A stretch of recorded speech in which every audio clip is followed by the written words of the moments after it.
Now we will solve a few questions on block diagram. Okay, so here we have a block diagram that is given, and we have to find out the input output relation C by R of the overall system. This is nothing but the transfer function, okay, because C is the output and R is the input. Okay, so now we have learnt that if this is the forward path and this is the feedback path, this is the input and this is the output. For this, what will be the transfer function? Let us say we will take negative sign here. For this, C by R will be equal to G by 1 plus GH. Okay. Now this diagram we will try to get into this form. Okay. Now you can see that this F and H, they are blocks in parallel. They are starting from the same point and they are converging at the same summing point. So what can we do? We can simply replace it by a single block, which will be equal to the algebraic sum. Okay. So this is R.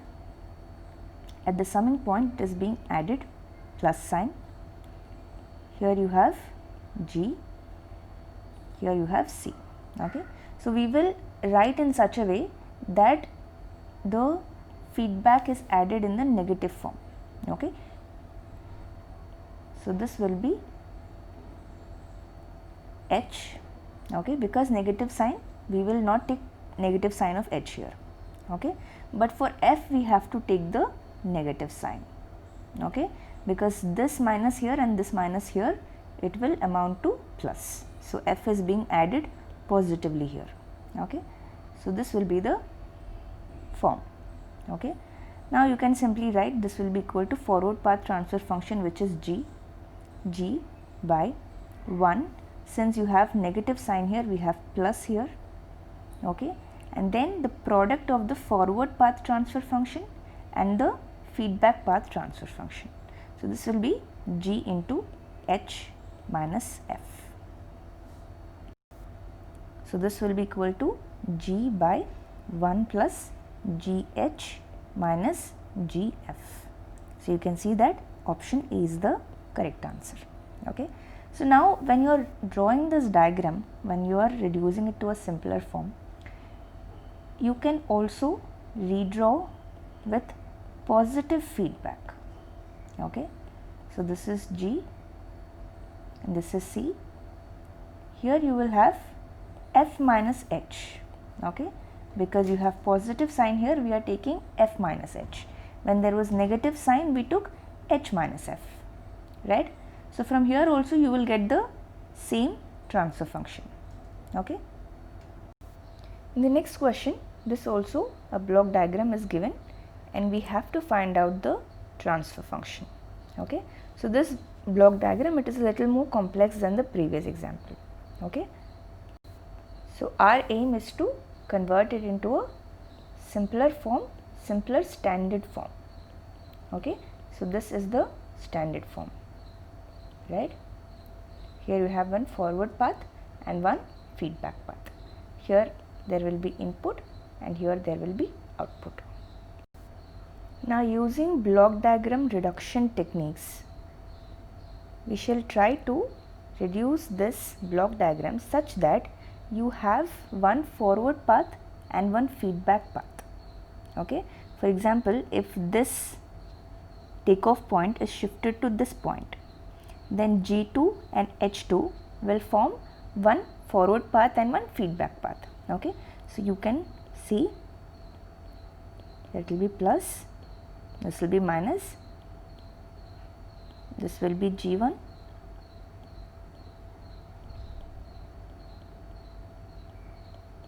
right?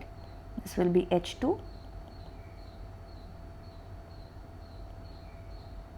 this is G2,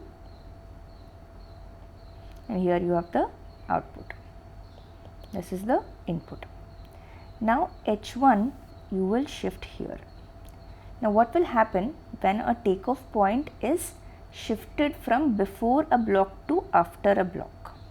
Okay, you just have to multiply by a block which has a transfer function 1 by the transfer function of the block, which is G2. Okay. Why? Because when the takeoff point is before the block, it doesn't have any effect of that block, but once it is shifted here, then it is having a transfer function G2. We just have to nullify that. So in order to nullify that, we use 1 by G2 as the transfer function. Okay. So we saw the same thing in the reduction techniques also. So you have a block, and here again you will give to H1, right. So you can see that this block here, this is forming a simple feedback loop. What will be the transfer function? The forward path transfer function, which is G2 divided by 1. The feedback is with a positive sign. Okay. So we will write negative here. Okay. Minus the forward path transfer function, which is G2, into feedback path transfer function, which is H2. Okay. So if we replace this entire block with a single block,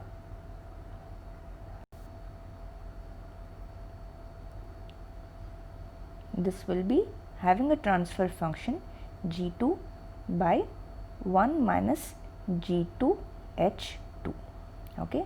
So this will go to the output and this will come here. Okay. So now again you have one forward path and one feedback path. Since G1 and this block, they are in cascade, what will happen when two blocks are in cascade? You can replace it by a single block with an equivalent transfer function like this.